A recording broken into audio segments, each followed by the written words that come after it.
Welcome to the Biz to Biz podcast, your number one source for all business news. Hey, everybody. Welcome to today's episode of B2B Vault, the Biz to Biz podcast, sponsored by Nationwide Payment Systems and our new product, NPS One, which is super exciting.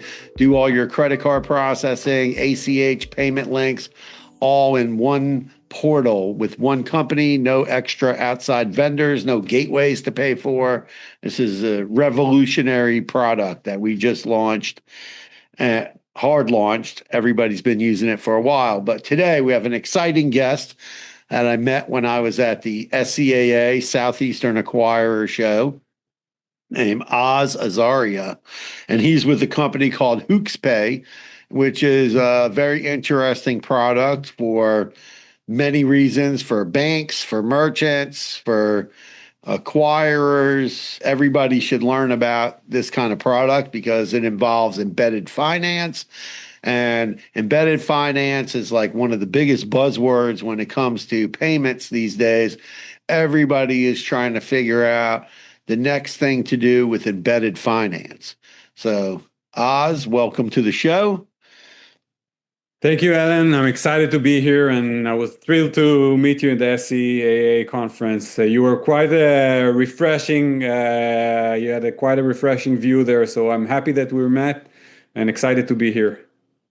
Okay, so where's your company based out of? We're based out of Miami. The entity is a Delaware company, but the team is scattered around the world. So we have team in Melbourne, in Europe, in the US, and I'm based in Toronto. Okay. Oh, you traveled a long way to come to Florida for the show in Orlando. Well, I will treat. I will have that treat in terms of the weather every time I have the chance. Right, I would swap the Orlando or Florida weather with Toronto weather in a bit. Yeah, we got to see that. The incredible, the illusionist guy or whatever he wants to be. That was a crazy thing. Definitely was sleight of hand. Mentalist. Yeah, the mentalist. Yeah, that was pretty cool. And so tell us a little bit about, like, how does this, obviously, the offers, how does it work? Like, where do they originate and things like that? And how can a bank, a lot of different people listen to the show, we have people in banking, merchants, ISOs. So how does it benefit like those three groups with this product? So first, what we're doing, we call ourselves Embedded Offers Platform, and that means that we're embedding real-time rewards funded by third parties. We use third-party marketing budgets in order to create that rewards. And for the merchants, it's just getting rewards that are funded by someone else. And through that, they get to see a conversion uplift if it's an online merchant, or average order value increase if it's a physical store. So the way it works is that we're partnering with credit card issuers, and then we work with them in order to target their cardholders. And then once there's a live session going within a shopper trying to shop something physically or online, we validate who the customer is, and then we present the reward in real time, embedded with no friction. So you just get to see a message like, hey, if you pay with your Chase card, you're going to get 5% off. And you don't need to activate it. You don't need to pre-register. You don't need to download anything. You don't need to go outside of the flow. You just get the message you need at the time you need it, right? When you're about to purchase something, then you say, hey, great, if I use this card, I'm going to get a reward. So why not? Yeah, that's great. So like banks can sign up with your company and work with you so they can have it like I know I have Chase and I have a Capital One and a Truist, and they all have some kind of reward things, but I don't like how some of them do it. Some of it, like with Chase, it's all doesn't matter if it's just listed so you know about it. So if you have, even if you don't know about it, you still get a discount. Yeah. But with others, I notice you do have to click, which is kind of annoying. So you have to like enroll in that reward. So first, it used to be challenging to issue a card, right? Like 10, 15 years ago, if you wanted to become a card issuer, you have to go through a long process of licensing with the brands, like with MasterCard and Visa, and then get the technology and roll it out, and then the licensing from the regulators. So it used to be a hectic process. But today it became kind of a commodity. So even if you're a mid-level merchant, you can work with a BaaS company and issue a co-branded card quite easily. And the problem today became the opposite because cards are so commonly used. You have 1.5 billion cards in the US. 40% out of them are totally inactive.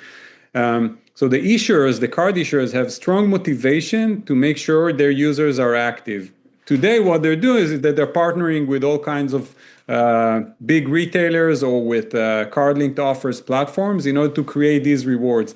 But in many cases, or in the vast majority of them, the user experience is awful. Like you need to change the entire way you're making a purchase, right? As an example, if I want to buy something at Nike, I need to remember which card provides something at Nike. So I need to log into my banking application or scroll down my emails, look for the reward that I once got. And what we're trying to do is to reverse that entire flow. So we recognize the motivation. We came from the payments industry. I'm an ex-MasterCard employee working with issuers for many years. And we reverse that motivation. So we say, okay, the issuers have motivation. We give them a tool to be able to roll out those rewards in real time seamlessly with merchants. And instead of just looking for giants like Delta Airlines and Amex partnership, we created a single platform in which multiple issuers can play with multiple merchants. So you can be even small merchants with a single point of integration to us. You get access to multiple rewards by multiple issuers. You don't need to sign with them.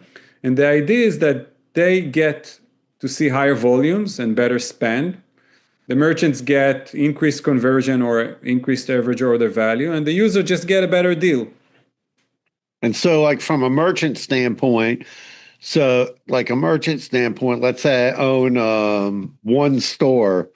Is it something that somebody with one store can get involved with, or is it better like someone that has like 3, 4, 5 restaurants? It's more beneficial to them. So there are two perspectives to this. All right. So the key metric that we are after is traffic. So how many users are visiting the store or the online website, and the other one is how many of these users are identified, meaning they provide either a phone number or email to the merchant. Because we use that, obviously not in a plain manner. We have a built-in data clean room that deals only with hash data. So we get a hash data of the user and not a plain email or phone number. But we use that in order to know which type of rewards we can offer. So as an example, if it's a bodega store and they have many users coming in and out, but almost no user is identified because, I don't know, they don't have any loyalty scheme or they're not after collecting those credentials, then it will be challenging for us to provide enough value.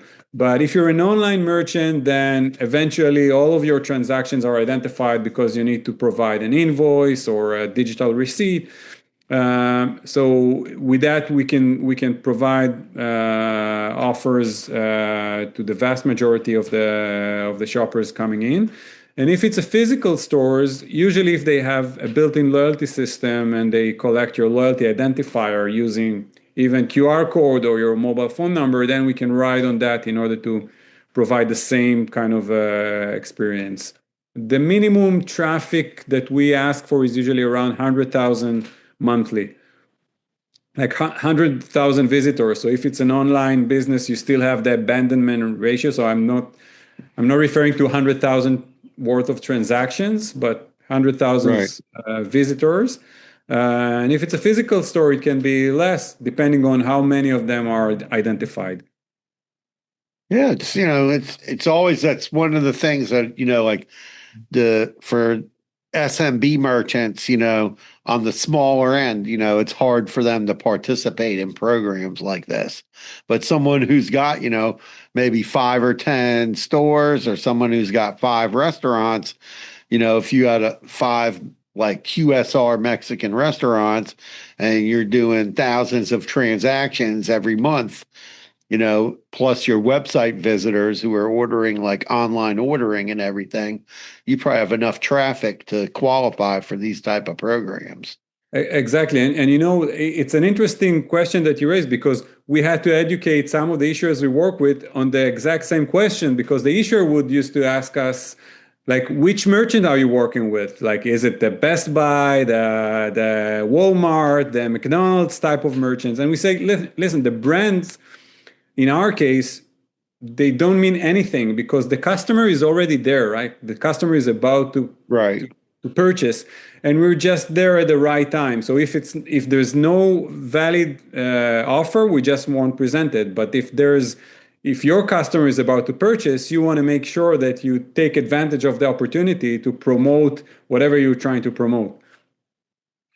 Yeah, it's very interesting, like all these, how everything works with from a credit card processing standpoint of how data is collected and loyalty programs. Somebody would, do, and a lot of businesses, they don't, like in restaurants, like it amazes me. We have pay at the table technology now where, yeah, you can get the person's email address and their phone number, and how like many times I'll go to a restaurant and the staff is not even collecting that data, because they're probably not trained properly by the owner that have the technology.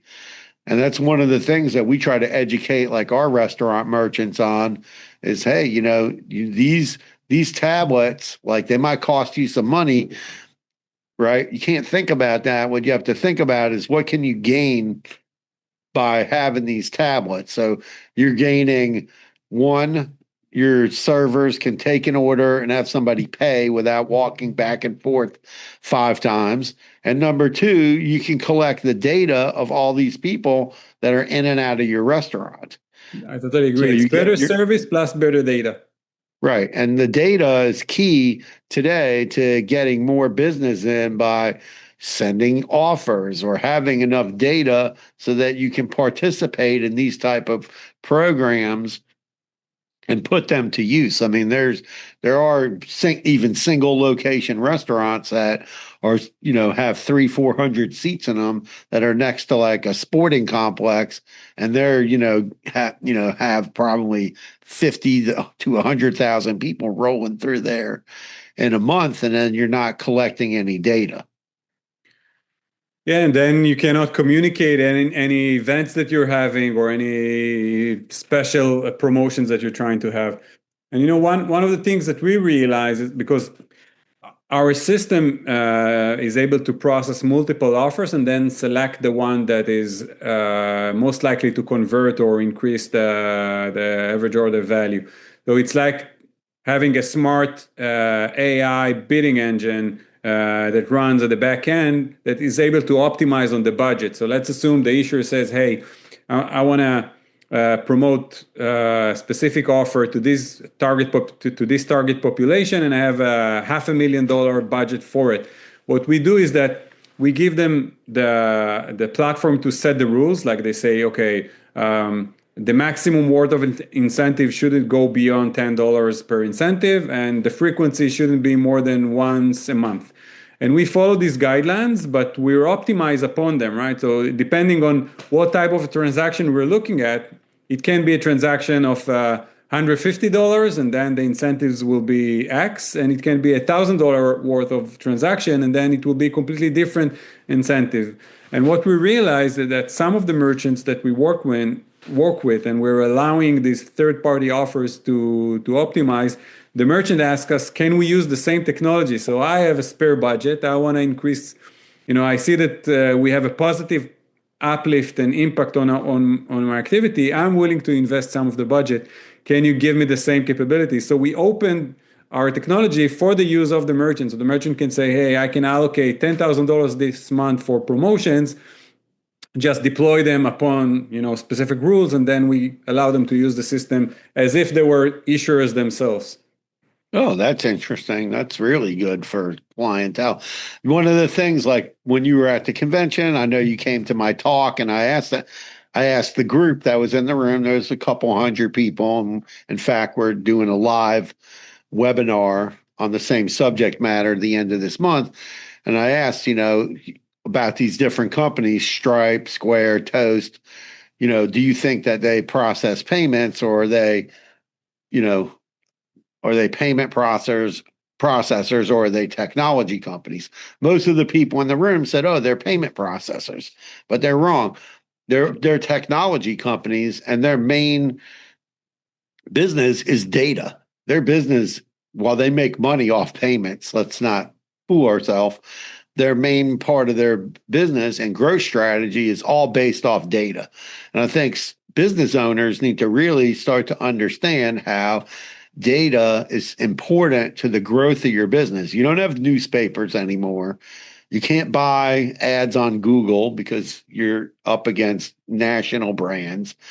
The same thing on Meta. You can't buy ads against like a national chain, right? Yeah. So having data is super, super important. I think business owners need to really understand the importance of data.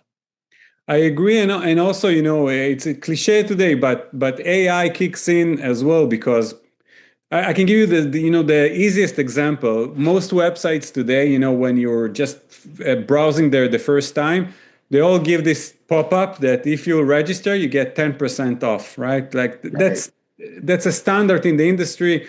But who says that the 10% should be presented at this point? And maybe for some users, 5% will be enough, or 2% will be enough, or you need 15% just to get the needle moving. So what we're doing is exactly that. Like, you define the budget, and the system learns how to optimize the offer based on the session. Like, maybe if someone is browsing early morning, then the likelihood of completing a transaction is lower, and then the budget or the incentive should be higher. While if it's during weekend, maybe the conversions are by natural flow better, and then you can decrease the discount that you're providing. So those kind of tools are really important in the way we operate on the issuing side, and we can deploy that for the merchants' capabilities as well.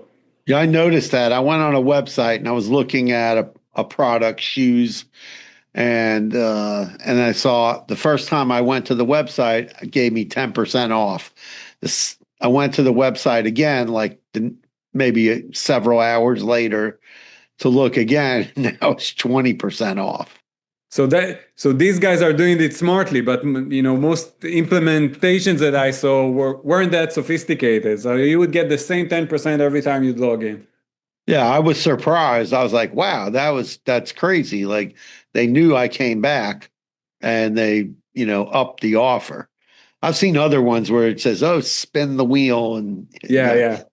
They try to gamify. Gamification, was a big thing now, but definitely like embedded finance. I mean, I remember there was a company years ago, and they were deploying a solution where when people walked into the store, they had their store geofenced, and it didn't matter. You didn't have to be a member or anything. They were able to put a push notification into your telephone.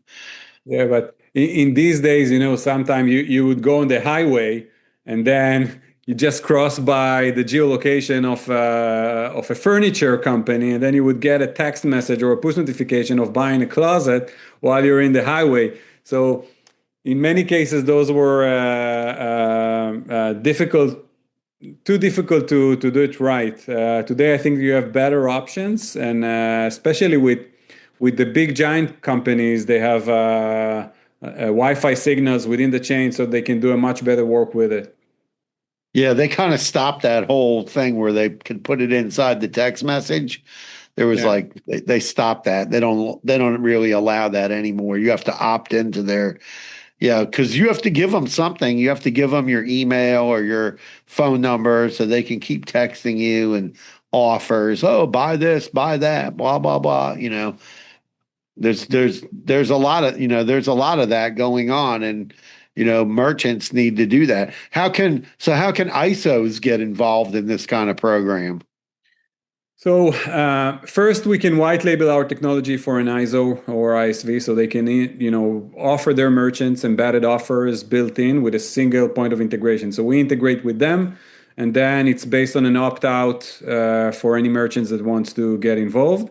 And in some cases, that's enough for the ISOs because they're looking ways to differentiate their product. We can give them some kind of a exclusivity for their categories in order to give them the differentiating factor. And in some cases, we even do a deeper collaboration and we share revenues with them because we make revenues from the issuer side, and we can share that revenue for each merchant that they are onboarding, so they can monetize upon the traffic they send to Hoox. Yeah, so it could be a way, like if you had a big client, let's say somebody with 10 or 15 large stores or someone with a chain of restaurants, we could come and partner with you and go. That could be an added incentive to bring to the merchant. Yeah, definitely. And also there are other ways we're expanding to. So we started presenting only offers from card issuers, and now we're looking into OEMs or the manufacturers of the product. So I know that you're close to the restaurant industry Right. by heart and by experience. And as an example, we can offer promotions funded by a manufacturer of a beverage company, right? Or if it's a IPA beer, they can have a promotion and they can set the rules. We are the objective company that makes sure that any incentive that's being deployed is monitored by us and optimized by us. But it can be presented on the point of sale level. And in these cases, we even don't need the phone number or email because that's a SKU level data, right? So Right. someone is about to order a meal, and we can offer an upsell. If you take this IPA beer, we're gonna give you 20% off. So that can create a win-win between the manufacturer and the store that wants to increase sales. Yeah, that's interesting. Yeah, it was when we were at I told you I went to a basketball game to go see Caitlin Clark. She didn't play, but go Fever. And at the game, they had like a special that a thing scanned this QR code and you could get free Cheez-Its. And then you scanned it, you gave them your cell phone number, and then you got a coupon to take into the grocery store to get a free box of Cheez-Its. Yeah, so we're trying to stay away from challenging redemption processes, right? We want to have it as seamless as possible because a reward should feel like a reward, right? Right. You don't need to work hard in order to get rewarded. Like it's a treat. It's something that should be nice. So we're trying to make it as seamless as possible. And what we also did in order to be fully transparent with both merchant and the party we work with, like the issuer or the manufacturer, is that we created a built-in control group to every campaign that we're rolling. So as an example, if both of us are going to the same store and both of us are eligible for an offer, you would get to see the offer and I won't. And we're comparing the two results, like what's the conversion on your case and what's the conversion on my case. And obviously when the numbers go bigger, then you can see the uplift. And then we actually measure either the uplift in share of wallet for the issuer or the sales uplift for the merchant, because we measure the gap between the standard conversion and what we get to see together with Hoox. And then you can monitor it in real time and see how we perform versus the normal case without us. Yeah, it's very interesting. I think we're going to see all kinds of different embedded finance products in the next few years. We're going to see a lot more of it because the internet is growing. With AI, things are growing with all kinds of technology, and this is why like businesses need to really value the put some value into data collection, and they need to put some effort into data collection and actually do something with that data. So, but what people don't realize is when they work with some of these companies like a Toast, they're actually aggregating your data with everybody else's data that they're collecting. And that's, there's comes good and bad with that. That's why you should be collecting your own data. Yeah, you get, as a merchant, sometimes you get a better product, but you are the product, and also the pricing is usually not that cheap. Like usually you pay a higher price, but you are part of the development process as well because you contribute your data for their product development. Yeah, I'm not sure if they give the any of that data back to the No, merchants. So, yeah. even the same thing with like Stripe, they collect your phone number, your email address. They know what you spend money on. Who knows what they do with that data? Because I get pounded with email all the time. Discount on this, discount on that. I bought coffee, then all of a sudden I'm getting a bunch of coffee offers for other types of coffee, not the one that I bought, but another one. Yeah, I So wonder. I wonder how it's going to be when there will be a transition to agentic commerce. It's still in early days, but you see all of the giants are getting ready for it. To the days where you won't go to a website to complete a purchase. You would just ask hey ChatGPT, I want to buy an impact driller. Which one is the best, and find me the best deal, and then make the purchase. So we're also trying to get ready to these days where the agents will do the work and they can ask us what type of offers we can inject into the process. So instead of just checking your mobile banking application, you would get the result within ChatGPT or whatever chat you're using, whatever AI agent you're using, and then you can just complete the purchase through a single click of a button and make sure that you optimize upon your spend with your different type of cards and means of payments. yeah, I had somebody on the podcast recently that does SEO, and one of the things that they were talking about was the decreased traffic on Google search traffic, and it's on to the AI agents. Obviously, I think probably the leaders are Gemini and ChatGPT, but also notice with ChatGPT, I use it a lot to ask it any kind of question. If I look something up on the internet and I don't find it, I ask ChatGPT.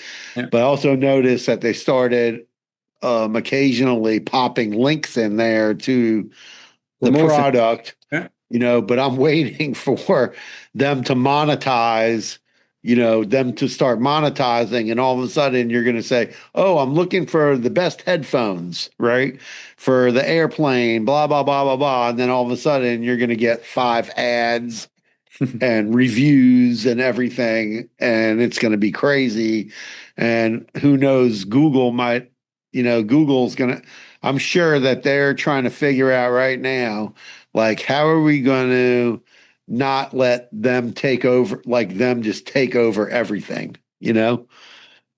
Well, some people say well, Meta in Hebrew, it's like that. So some people say Google is Meta. But Right. but they're I'm just kidding. I'm sure that they will find a way to chip into this game, right? Because they have tons Yeah. of data today, which they can deploy in order to leverage their game on AI agents as well.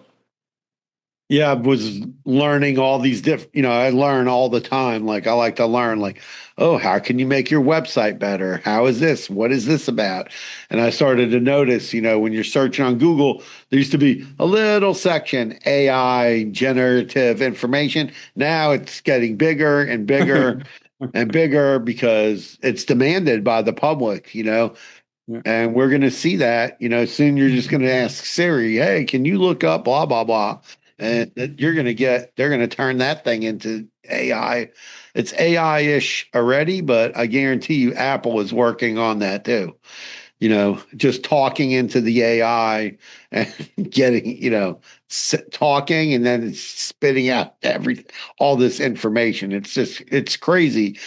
how fast technology is moving, and it's moving. I talk about credit card technology all the time. So like I started in this business in 1998, 99, and we're dealing with a little box hooked up to a telephone line. And then we got to the internet, and then we got to 2015 to the chip. And then and then all of a sudden all the machines started switching from these. I don't even know what those machines were built on, but all of a sudden now everything is on an Android thing.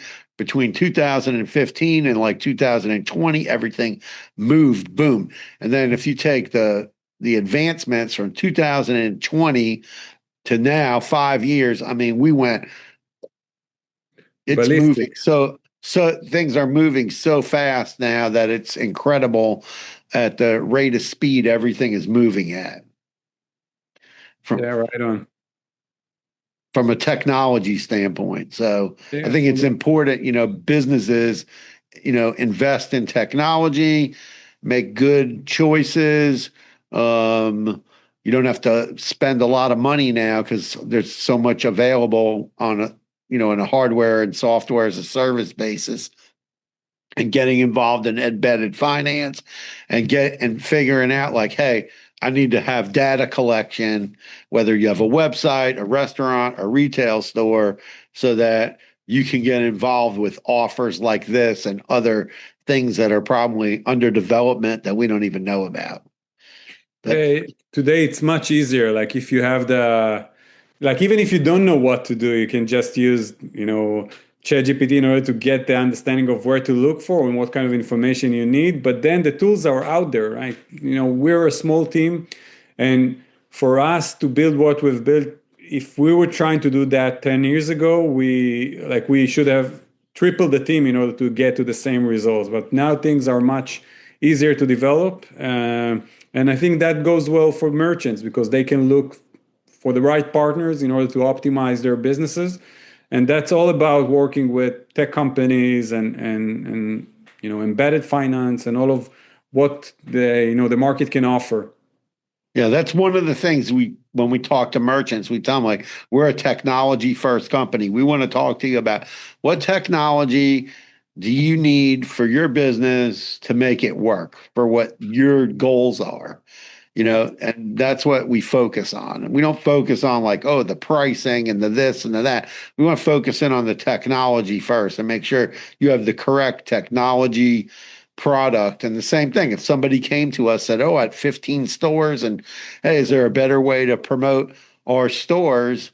And we're doing millions of dollars a month. Yeah, we're going to be calling up Oz and going, hey, how can we work with you with this client? Because it's going to be, we'll be able to help them give their customers a better, what they call now the customer experience, right? Mm-hmm. That's like what everybody talks about. Yeah. Customer experience, right? Yeah, customer centric. Yeah, customer centric in their experience. So give us some parting words, and where can everybody find you and the website? So the website is www.hooxpay.com. We're easy to reach out to. We're looking for expansions on both issuing side and merchants. Anyone who wants to improve the shopping experience and include embedded offers to their flow. It's an easy process. We support shopping commerce platform plugins or a simple API that you can just simply deploy. And we can grow the business together. All right, sounds good. And you can also find Oz on LinkedIn. You can find me on LinkedIn if you want to get in touch with me about the podcast or about Nationwide Payment Systems and NPS One. Thank you for listening to the podcast. As I always say, Carpe Diem, let's seize the day. You can follow B2B Vault at b2bvault.info. You can follow us on LinkedIn, Facebook.